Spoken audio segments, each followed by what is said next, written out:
Cable Bahamas has always been considered the innovator. People can have confidence in Cable Bahamas as a mobile operator because of our past history. We've proven to the Bahamian community that we are in fact able to manage additional services as a telecommunications company. Customers expect the best from Cable Bahamas. The technology that we bring is revolutionary technology because we know that the Bahamian public, they deserve it, and Cable Bahamas is here to bring it to them. We are ready. Turn us on. Baha Mar responds to criticism over its Carnival performance. This as the F&M calls the festival a mere distraction from the country's problems. The Prime Minister meets with Baha Mar officials, plus why Christie says he is happy for V. Alfred Gray. We've got those stories and a whole lot more tonight. I'm Vonique Tude and NB12 starts now.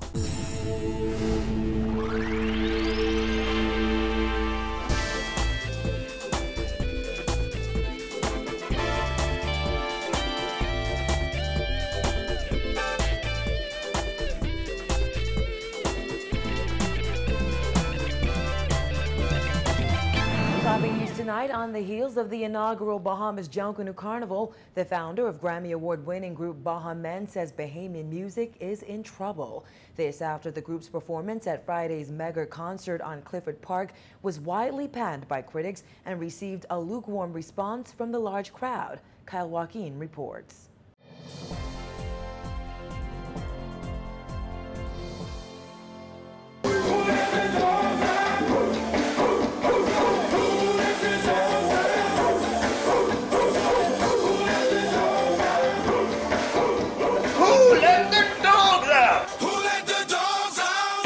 This 90-minute performance by Grammy Award-winning group Baha Mar had many Bahamians talking over the weekend, but for all the wrong reasons.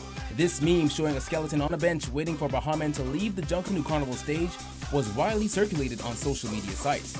And so was this vlog by one viewer who listed 10 things she could have been doing during Baha Mar's performance. That list included learn Mandarin and build a bridge to China.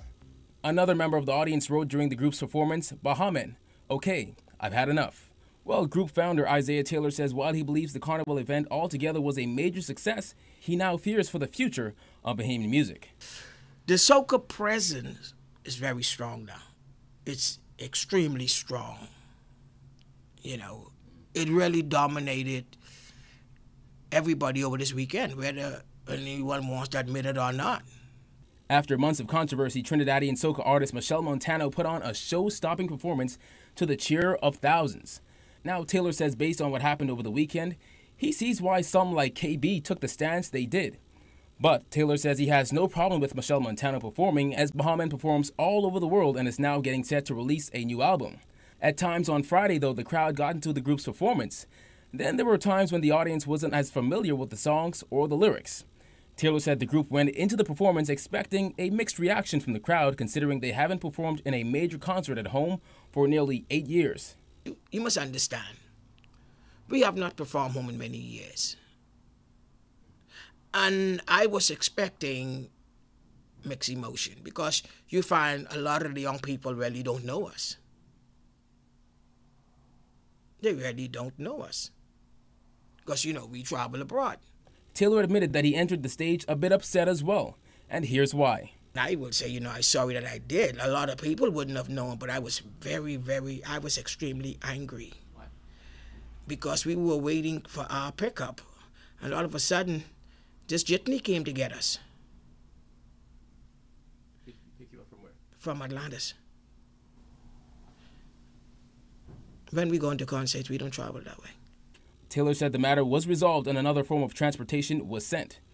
Now, at one point during their performance on Friday, Taylor said he tried to signal to his bandmates to cut the performance short as he felt it was going on for a bit too long. Michelle Montano entered the stage around 3:30 Saturday morning, just after a 90-minute performance by Baha Mar. Taylor admitted that at one point, even he wanted to cut it short.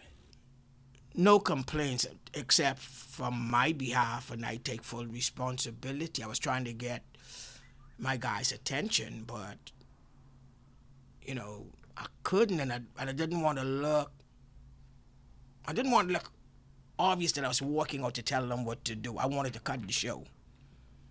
I think we were a little bit too long. Should have made it shorter, so I take full responsibility for that. In all, though, Taylor said he must commend Carnival organizers for a job well done.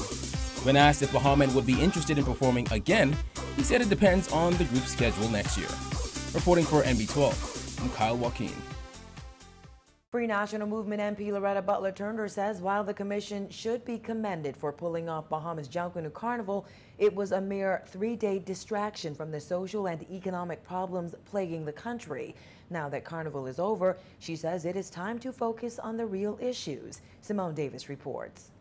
Butler Turner says although she is happy that the Carnival festivities seem to be a success, it is now time to focus on the real issues, like the many Bahamians who are still unemployed and those living in poverty.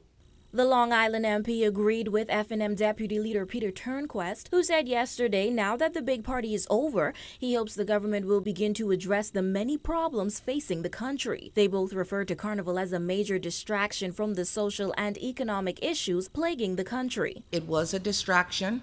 It was relief, actually, for many people that are hurting because a lot of people enjoyed themselves. But the reality this morning, Monday morning, is, hey, people are still looking for jobs. People are still hurting. NHI is probably going to be a further taxation on the backs of Bahamians. The chronic blackouts that are affecting businesses and households. The people that are still waiting for mortgage relief. Those 10,000 jobs that people are waiting on.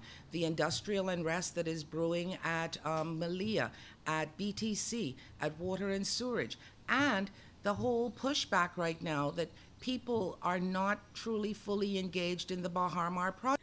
However, her criticisms didn't end there. The reality comes very hard this morning that we still have a Bahamas in crisis, where crime is still out of control, where the economic impact that the PLP had predicted has yet to come to fruition, and we've just celebrated or acknowledged that 3 years have passed and there's only 2 more years to go.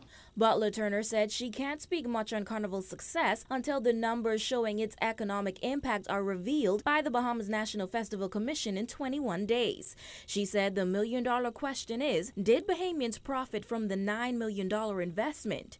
For $9 million, it was probably the greatest party on earth, probably the biggest party the Bahamas has ever seen. I think at the end of the day, the overriding and succinct points that the F&M would want to drive home is how many heads did we actually get in bed from the tourism product? What was the airlift of persons coming in to join in the carnival? And at the end of the day, what is the net profit of our $9 million investment? Obviously, this was $9 million of the taxpayers' money. Prime Minister Perry Christie previously said the economic impact of the festival would be $30 million. However, Festival Commission Chairman Paul Major recently projected that the economic impact could be $60 million. When asked if she thinks an F&M-led government would discontinue Carnival, Butler Turner said this. While I cannot speak for my party and say that that is something we will definitely do, I would like to think that with our leadership and a mature leadership, that certainly the good things that are done, whether it's by the PLP, the F&M, or any other, they should always be embraced because it's going to help to make a better Bahamas. She also said all that's left to do is wait for the Commission's report. In the meantime, she says the Christie administration should try to get a handle on the outstanding issues. Reporting for NB12, I'm Simone Davis. Days after he admitted government is deeply concerned about Baha Mar's delayed opening and fears job losses at the resort, Prime Minister Perry Christie says he chaired a meeting between the Chinese ambassador to the Bahamas, representatives of Baha Mar, and China Construction America today. Christie, who was recently in Las Vegas, said he met with China construction officials to discuss the delays. He said he hopes stakeholders can reach a resolution soon. I articulated a position that I think and that I hope will result shortly in a shared position on the part of all of us, which will give priority to the interests of the Bahamian people,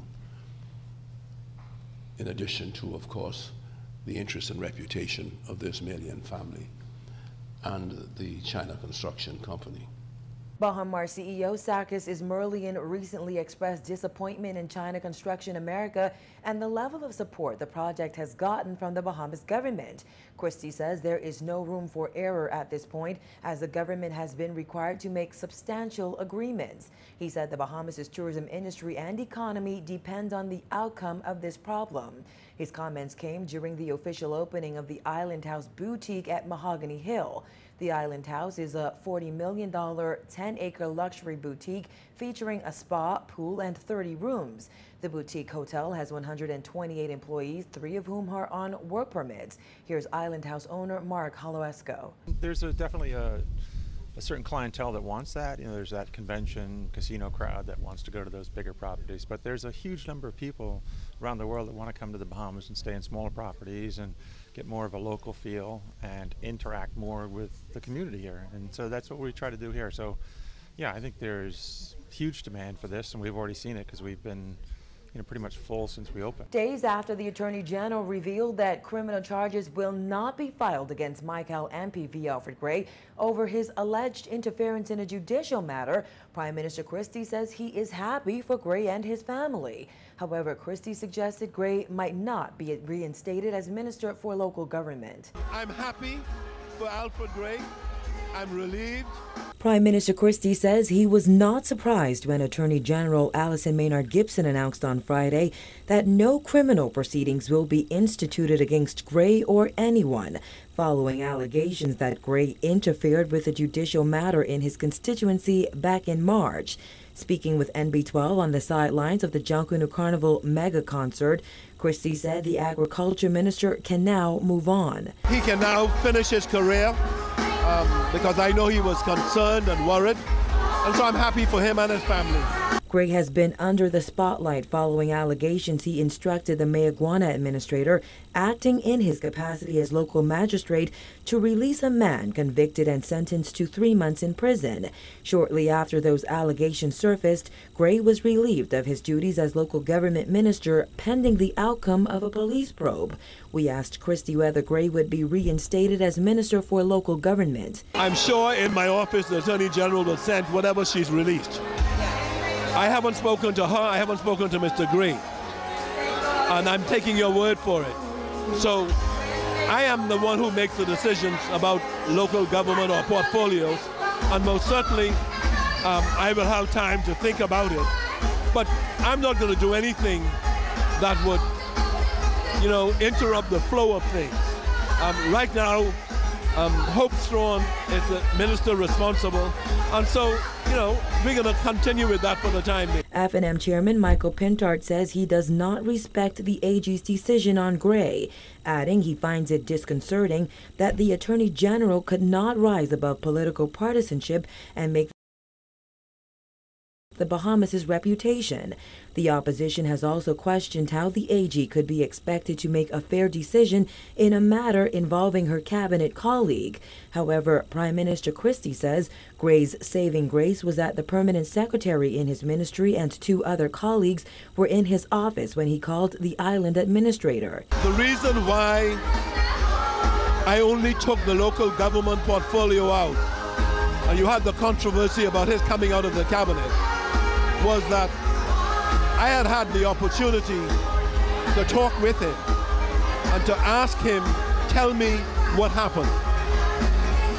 I'd had the opportunity to know that just through happenstance, but very luckily for him, he had people in his office. And I think that was the critical finding.